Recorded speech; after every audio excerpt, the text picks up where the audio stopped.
안녕하세요 여러분, 이신동입니다. 반갑습니다. 정말 큰 인물을 키우기 위해서는 많은 사람들의 노력과 열정이 필요하다고 생각합니다. 우리가 아이들을 잘 키우는 일을 위해서 정말 연구도 많이 하고 공부도 많이 하고 그럴 필요가 있다는 걸 많이 느끼고 있습니다. 오늘은 정말 이런 주제를 가지고 해보려고 합니다. 최근에 아주 빅뉴스가 되었던 허준이 교수 필즈 메달 수상이 주는 메시지입니다. 허준이 교수 필즈 메달 수상이 주는 교훈입니다. 메시지죠. 교훈이에요. 어떤 얘기냐면 영재교육 분야에서 이런 격언 같은 게 있습니다. 큰 고기는 작은 연못에서 기를 수 없다는 겁니다. 큰 고기는 작은 연못에서 기를 수 없다. 정말 큰 고기, 고래 같은 큰 고기는 작은 연못에서 기를 수가 없죠. 고래는 그래서 태평양이라든지 대서양 같은 곳에서 자라게 되는 것이죠. 정말 우리나라에서 대단히 훌륭한 큰 일이 벌어졌죠. 수학계의 노벨상이라고 하는 필즈 메달을 허준이 39살, 정말 젊은 나이에 39살에 상을 수상하게 됐습니다. 필드 메달이라고 하는 것은 수학계에서 노벨상 같은 것으로요, 40살 이전, 그러니까 40살보다 어린 나이에만 수상이 되는 그런 아주 재밌는 그런 기준을 가지고 있는 그런 수상입니다. 노벨상 같은 그런 수준의 상이지만 그러나 노벨상하고는 다릅니다. 노벨상은 나이가 드신 분들도 많이 받죠. 머리가 허연 그런 아주 노인 교수들도 많이 받지만 이거는 전혀 그럴 수가 없습니다. 자, 그러면 이 허준이 교수가 필드 메달을 수상했는데 거기서 우리에게 주는 그런 메시지가 뭐냐 하는 것이죠. 그 메시지 한 3개를 제가 한번 정리를 해봤습니다. 첫째는요, 수학 영재성은 입시 교육을 통해서는 길러지기 어렵다는 겁니다. 수학 영재성, 물론 수학 영재성만 해당되는 건 아니지만 아주 큰 인물들은 한국의 그 입시 교육을 통해서 길러지기가 어렵습니다. 허준이 교수도 우리나라에서 초등학교, 중학교, 고등학교까지 갔어요. 초중은 잘 버티고 갔는데 고등학교에 들어가서 입시 교육에 시달리면서 정말 적응하지 못했죠. 적응하지 못하고 자퇴를 해서 나와버렸습니다. 고등학교를 자퇴했어요. 그 기사에는 수포자라고 그랬는데 전혀 그렇지 않다는 게 나중에 밝혀졌죠. 수학을 좋아했어요. 그러나 수학의 성적이 그렇게 좋지는 않았다는 거죠. 중간 정도, 중상 정도의 수학 성적을 유지했지 수학이 탑이 된다거나 그러지 않았다고 본인이 얘기를 했습니다. 그러고 나와가지고 사실은 검정고시를 통해 가지고 서울대 물리학과에 입학을 하게 됩니다. 어떻게 보면 한국에서 교육을 다 받은 사람이죠. 여기서 우리 한 가지 알아둘 점은 이런 겁니다. 입시 교육이 나쁘다라고 말씀을 자꾸 하시면 안 돼요. 어떤 분들 보니까 우리나라의 입시 교육이 잘못됐다 그렇게 말하는데 저는 그렇게 생각하지 않습니다. 입시 교육, 일반 아이들, 보통 아이들이 하는 그런 교육은 영재 교육과는 달라야 된다는 겁니다. 그게 필요한 것이지 입시 교육 전체를 부정해서는 안 됩니다. 모든 아이가, 모든 학생들이 다 허준이 교수 같은 그런 능력을 가지고 있는 것도 아니고요. 그런 교육, 그런 사람을 위한 교육도 필요하지 않습니다. 일반 아이들이 배우는 교육, 그거 하고 그다음에 정말 우수하고 뛰어난 그런 잠재력과 영재성을 가진 그런 사람이 배워야 되는 교육은 분명히 달라야 된다는 것이죠. 그게 구분만 되면 되는 것이지 굳이 모든 사람을 영재교육 같은 그런 틀에다가 집어넣어서도 안 됩니다. 입시교육, 우리나라 입시교육이 잘못되지 않았어요. 저는 그렇게 봅니다. 물론 단점도 있지만은 그러나 우리나라 입시교육을 부러워하는 그런 외국 훌륭한 그런 정치가나 훌륭한 그런 학자들도 많이 있어요. 이 동양식 교육이죠. 한국과 중국과 일본식 교육이 다 비슷합니다. 굉장히 아주 아이들을 빡세게 돌리는 그런 교육이죠. 하지만 그런 빡세게 돌리는 훈련 과정을 통해서 아이들이 가지고 있는 잠재력이 개발되는 경우도 굉장히 많아요. 그렇기 때문에 우리가 입시 교육을 부정하는 것은 나는 타당하다고 보지 않고요. 그러나 문제는 뭐냐? 이렇게 큰 물고기, 엄청나게 큰 고래 같은 그런 물고기를 작은 그런 웅덩이 아니면 작은 연못에다가 가두려고 했다는 것이 잘못됐다는 생각입니다. 그래서 우리는 그런 아이들을 위해서 다양성 있는 교육을 우리나라가 해줘야 된다는 것이죠. 영재 아이들, 정말 뛰어난 그런 아주 우수한 그런 잠재력을 가진 그런 사람들, 그런 아이들을 위해서는 그런 교육을 활성화시켜서 그런 교육에 참여할 수 있도록 해서 그 아이들이 가지고 있는 능력을 개발시켜 줄 수 있도록 하는 그런 것이 필요하다고 하는 겁니다. 이게 바로 뭐냐면 우리나라 수학 영재성, 뛰어난 그런 수학 영재성들은 한국의 입시 교육과는 다른 교육을 시켜야 된다, 이렇게 말을 해주는 게 좋겠습니다. 그 다음에 두 번째 주는 메시지는 뭐냐면요, 인생을 바꿀 그런 스승의 만남이 필요하다는 거죠. 내 인생을 확 송두리째 바꿔줄 수 있는 그런 스승이 필요하다는 겁니다.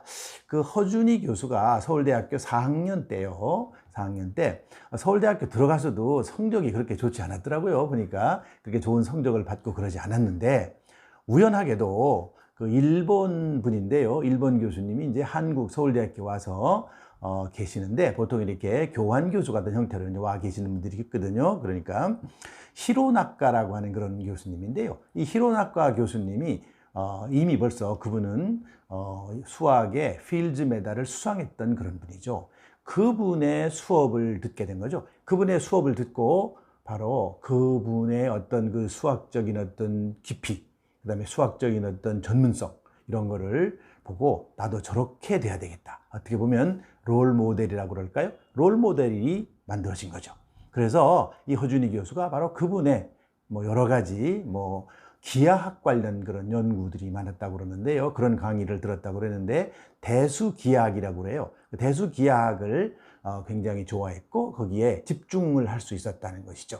그걸 통해서 인생의 전환기, 모멘텀이 말한 거예요. 인생을 확 바꿀 수 있는 그런 모멘텀이 만들어지고, 그 후에 더 공부를 해야 되겠다, 이런 생각을 가졌다고 그래요. 참, 그분을 만나지 않았으면 이 허준희 교수는 수학을 이렇게 대학을 졸업하고 다른 분야로 진출을 했을 가능성도 있는데, 대학원에 가서 공부를 더 해봐야 되겠다 생각을 하고 수학과 대학원에 진학을 해서 공부를 했다 그래요.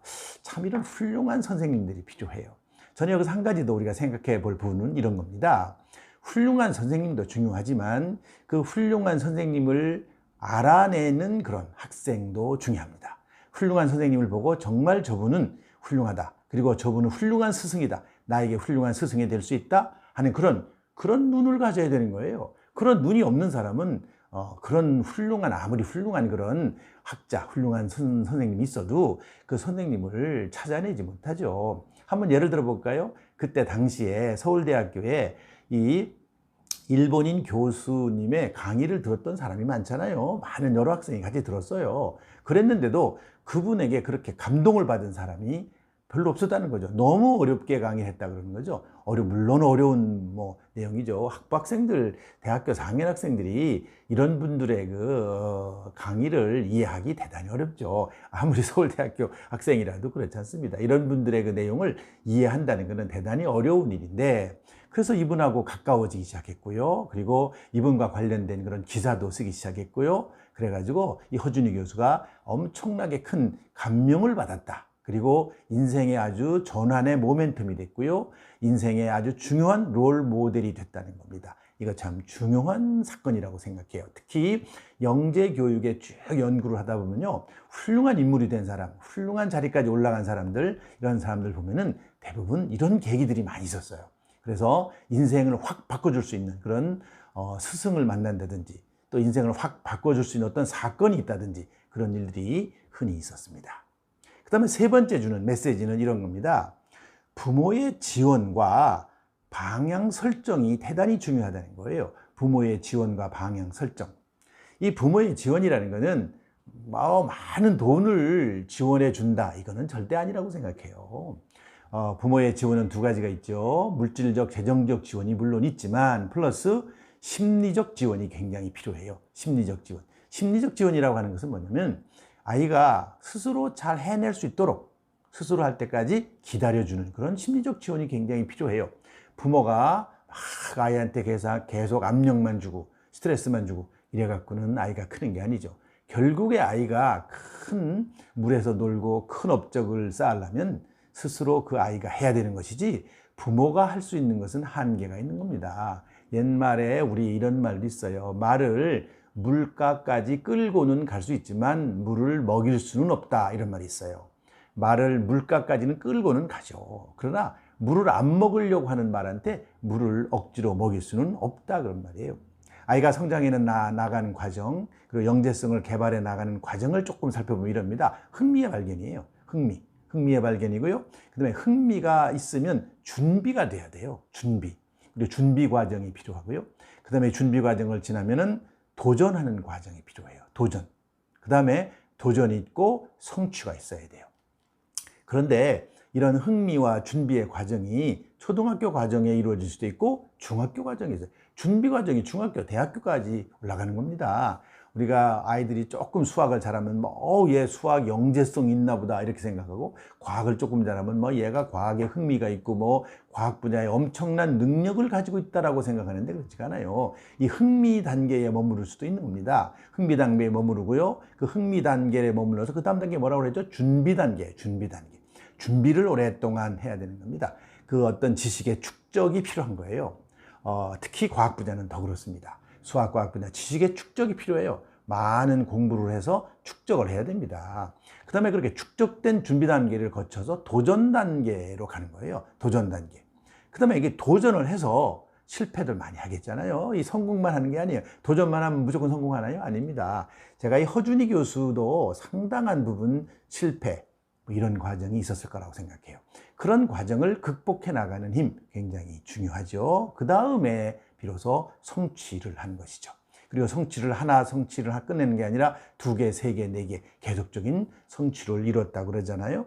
여러 가지 복잡한 수학에서 리드 추측이라고 하는 거, 저도 그 내용을 자세히 모릅니다만은 리드 추측이라든지 그 다음에 로타 추측이라든지 이런 것을 밝혀냈다 그러잖아요. 추측이라는 게 뭐예요? 글자 그대로 guessing이에요. 생각하는 것이죠. 이럴 것이다 라고 하는 추측에 불과한 건데, 어찌 보면 난제죠, 난제. 400년 동안 풀지 못했던 난제를 이 허준희 교수가 그 문제를 해결해서 유명해지기 시작한 겁니다. 그래서 우리 부모님들은 아이들을 열심히 도와주고 지원해 줘야 되겠지만은, 그러나 열심히 도와주는 걸로 그치면 안 되고요. 올바른 방향 설정을 해줘야 돼요. 방향을 잘 잡아줘야 돼요. 이것이 없으면 사실은 큰 인물이 되기는 대단히 어렵다고 봅니다. 그래서 오늘 제가 이 허준희 교수 필드 메달 수상과 관련지어서 우리에게 주는 메시지가 뭐냐 하는 겁니다. 큰 고기를 작은 연못에 기르기는 어렵다. 기를 수 없다는 겁니다. 그래서 3가지 얘기 말씀드렸죠. 정리를 하자면, 첫째는 수학 영재성을 입시 교육을 통해서 기르기는 대단히 어렵다. 그 다음에 2번째는 인생을 바꿀 수 있는 그런 스승의 만남이 정말 필요하다. 스승의 만남. 그 다음 3번째는요, 부모의 지원과 방향 설정이 대단히 중요하다. 부모의 지원도 중요하지만 방향 설정을 제대로 잘하는 것이 필요하다고 생각합니다. 정말 우리나라에 아주 정말 역사적인 그런 일이 벌어진 거죠. 우리나라는 노벨상이 하나도 없는데 이 수학계에서 뛰어난 그런 상을 받아서 많은 지금 사람들의 어떤 아주 가능성, 기회를 줬다는 것이 아주 의미 있는 일이라고 생각합니다. 오늘은 여기까지 하겠습니다.